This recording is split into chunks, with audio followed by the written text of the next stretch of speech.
Коя от тези две дъски е по-безопасна за вас и вашето семейство?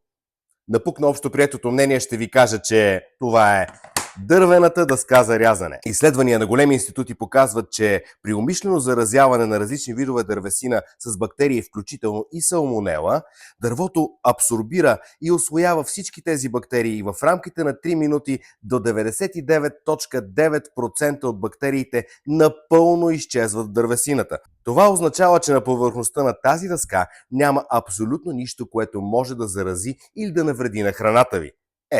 Нещата с тези пластмасови приятели не стоят съвсем така.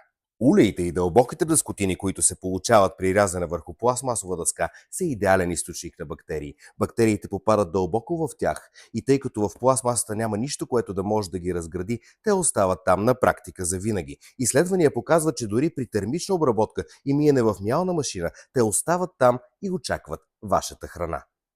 Друго основно предимство на пластмасовите дъски е, че те са прекрасен източник на микропластмаса. Когато вие режете върху пластмасова дъска, вие не режете само продуктите, а режете и самата дъска, което дава на ястието ви една прекрасна подправка в лицето на микропластмаса. Вече знаете, че няма нито една причина да използвате пластмасова дъска за рязане. Затова използвайте дървени дъски. И ако имате приятел, който все още използва пластмасова, изпратете му това видео, за да го предпазите от нежелани подправки.